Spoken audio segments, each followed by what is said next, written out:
సంవత్సరానికి 1,10,000 మంది engineering graduate certificate తీసుకొని వస్తారు. మీరు ఆ పిల్లలకి అప్లికేషన్ ఇచ్చి వాని ఉద్యోగం కోసం అప్లికేషన్ ఫిలప్ చేయమని నేను కాదు, మీరు టీచర్లకు మీకే చెప్తున్నారు. మీరు వాళ్ళని పిలిచి ఇంజనీరింగ్ సర్టిఫికేట్ తీసుకొని వచ్చి మీరు చదువు చెప్తున్న ఊరిలో ఉన్న పిల్లలు పిలిపించి ప్లెయిన్ పేపర్ ఇచ్చి ఒక జాబ్ కోసం అప్లికేషన్ ఫిలప్ చేయమని. ఇది క్రిమినల్ వేస్ట్.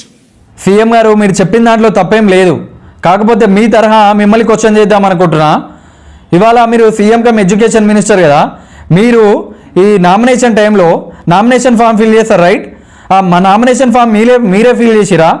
మీకు ఫిల్ చేయడం మీకు వచ్చా, లేదంటే వేరే వాళ్ళ సలహా తీసుకొని మీరు ఫామ్ ఫిల్ చేసిరా? ఇప్పుడున్న జనరేషన్కి ఉద్యోగాలు వచ్చి ప్రపంచంతో పోటీ పడాలంటే టీచర్లతో కాదు మీటింగ్లు పెట్టాల్సింది, స్టూడెంట్లతో పెడితే అర్థమవుతుంది.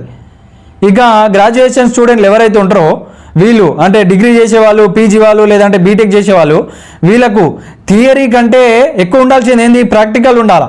ఇక ప్రాక్టికల్ విషయానికి వస్తే ఇక చెప్పనక్కరే, ల్యాబ్లలో ఇక ఎక్విప్మెంట్స్ ఉంటాయి, ల్యాబ్లలో సార్లు ఉంటారు, సార్లు ఉంటే ఎక్విప్మెంట్స్ ఉండవు. ఇది పరిస్థితి. ఎప్పుడో పాత సిలబస్ మొత్తం ఇంత దారుణంగా ఉండగా ప్రపంచంతో ఏ రకంగా ఈ భారతదేశ యువత పోటీ పడుతుంది చెప్పండి. ఇక ఎంతమంది టీచర్లు టైంకు స్కూళ్ళకు కాలేజీలకు వస్తున్నారు?